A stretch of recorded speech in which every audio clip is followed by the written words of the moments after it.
Hi, I'm Benji Hardy, and I've got your Arkansas Times news headlines for today, Thursday, May 7th. The biggest news story of the day is a decision by the Arkansas Supreme Court. The court ruled that the 7 current Arkansas Supreme Court justices should be the ones to decide the appeal of the case challenging the state's ban on same-sex marriage. Now, this was a secondary case that was spun off from the original main case concerning the same-sex marriage ban. What it effectively amounts to is a delay. It means that the state Supreme Court won't be acting anytime soon on the question of same-sex marriage, perhaps not until long after the United States Supreme Court takes some sort of action on the question, which it's widely expected to in the coming weeks.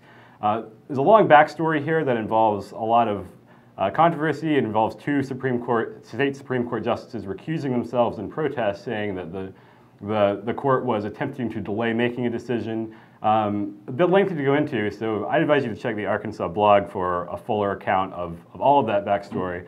But once again, in effect, in practice, this means that we won't be seeing a resolution to the same-sex marriage question anytime soon coming from the state level. In other news, the Health Reform Legislative Task Force is meeting this afternoon. It's supposed to be deciding on hiring a consultant later today.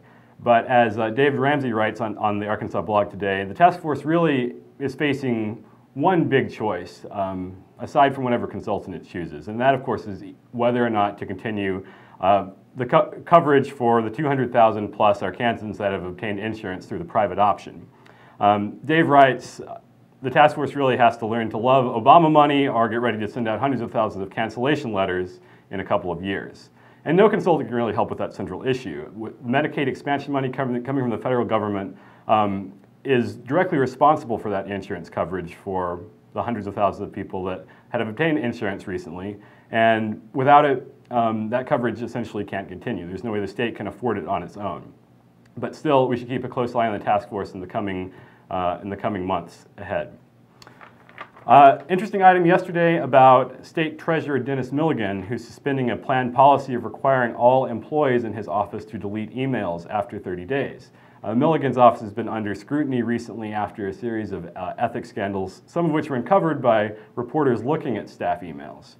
Now, it's not against the law for the Treasurer's office to ask employees to delete emails after 30 days, perhaps surprisingly, because state agencies, boards, and commissions generally have to retain, quote, substantial emails for at least 4 years, according to a law passed back in 2005. Not so with the state treasurer's office and other constitutional officers, such as the Secretary of State, Lieutenant Governor. There's no uniform policy about how long they have to keep their emails. So this is prompting some questioning about whether there should be a policy in place for that and whether those offices should be held to similar standards as agencies. Finally, kind of a silly item from Conway. Teachers there have come under some criticism for a bingo game that made it in the news, in which teachers were passing around bingo cards about students' appearance with items such as too much makeup, socks with sandals, wispy facial hair. Not particularly professional, but not a big deal either, just something kind of funny. That's it for today. See you back here tomorrow for more headlines.